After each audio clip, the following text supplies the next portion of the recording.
பூர்வ காலங்களில் பங்கு பங்காகவும் வகை வகையாகவும் தீர்க்கதரிசிகள் மூலமாய் பிதாக்களுக்கு திருவுள்ளம் பற்றின தேவன், இந்த கடைசி நாட்களில் குமாரன் மூலமாய் நமக்கு திருவுள்ளம் பற்றினார்.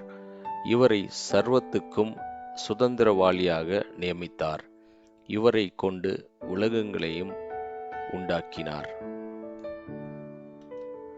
இவர் அவருடைய மகிமையின் பிரகாசமும் அவருடைய தன்மையின் சொரூபமுமாயிருந்து சர்வத்தையும் தம்முடைய வல்லமையுள்ள வசனத்தினாலே தாங்குகிறவராய், தம்மாலே தாமே நம்முடைய பாவங்களை நீக்கும் சுத்திகரிப்பை உண்டு பண்ணி உன்னதத்திலுள்ள மகத்துவமானவருடைய வலது பாரிசத்திலே உட்கார்ந்தார்.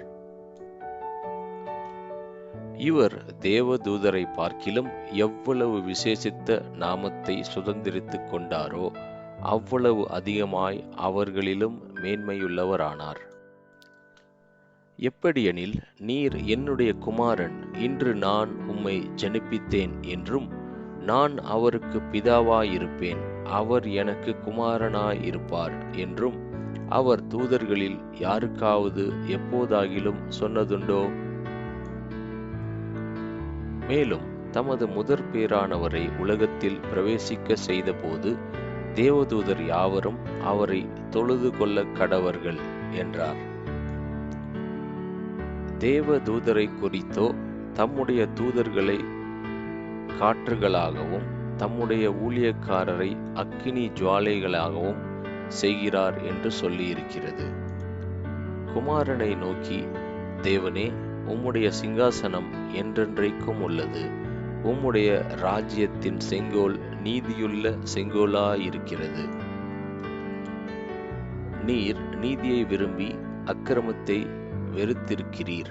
ஆதலால் தேவனே, உம்முடைய தேவன் உமது தோழரை பார்க்கிலும் உம்மை ஆனந்த தைலத்தினால் அபிஷேகம் பண்ணினார் என்றும், கர்த்தாவே, நீர் ஆதியிலே பூமியை அஸ்திபாரப்படுத்தினீர், வானங்கள் உம்முடைய கரத்தின் கிரியைகளாயிருக்கிறது. அவைகள் அழிந்து போம், நீரோ நிலைத்திருப்பீர். அவைகளெல்லாம் வஸ்திரம் போல பழமையாய்ப்போம். ஒரு சால்வையைப் போல அவைகளை சுருட்டுவீர், அப்பொழுது மாறிப்போம்.